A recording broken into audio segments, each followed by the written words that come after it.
This video is part of a series we're doing on remote learning, so be sure to check those out for more information on this topic. And also don't forget that you've always got your need help button, your little question mark down in the corner of Empower, and you can search there for more resources and to learn about everything we're going to talk about in this and other videos. This video is about setting learning expectations. We have a playlist, as we saw in the first video of this series. We know where the learners are, thanks to Empower's grouping tools. And now we need to communicate where we expect them to get and at what pace. Basically, we need to keep them on track. And more specifically, we need to apply what Dr. Marzano calls pressure to achieve. We can't let them take 2 years to complete the third grade. We need to let students know we're going to keep learning. We're going to set you up for success next year. School may be closed, but learning is open. You're likely used to using a pacing guide and or wall charts or other methods to make learning expectations clear to the students. How can these practices translate to a remote environment? When we get on daily call with learners, what do we show them to communicate expectation? Where can they learn to look on their own to discover that information?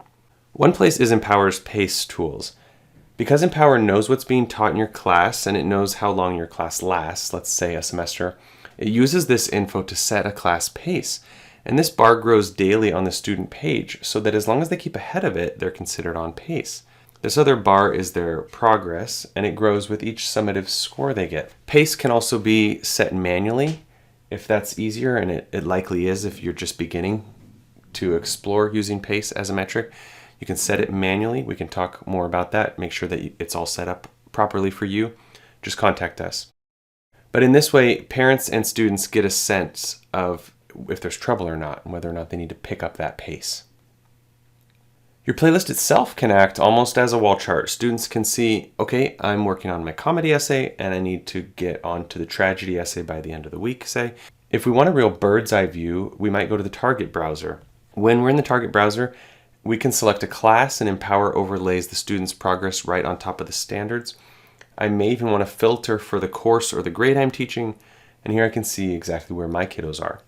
Two last things. I want to show you two ways you can dictate pretty specifically what you want your learners to do today. The first is with pins. Pinning an activity will make it front and center on all student homepages. The other is the quick access IDs. Every item in Empower gets a unique ID. If you send this number to kids, maybe in a message, that lets them know this is what I want you focused on today. They can put that number directly into the search bar at the top of their interface, and they'll be warped straight to this activity. School is closed, but learning is open. You can translate your great classroom practice into a remote teaching practice. That's all for today. We'll see you in the next video in this series, in which we'll talk about inspiring virtual collaboration.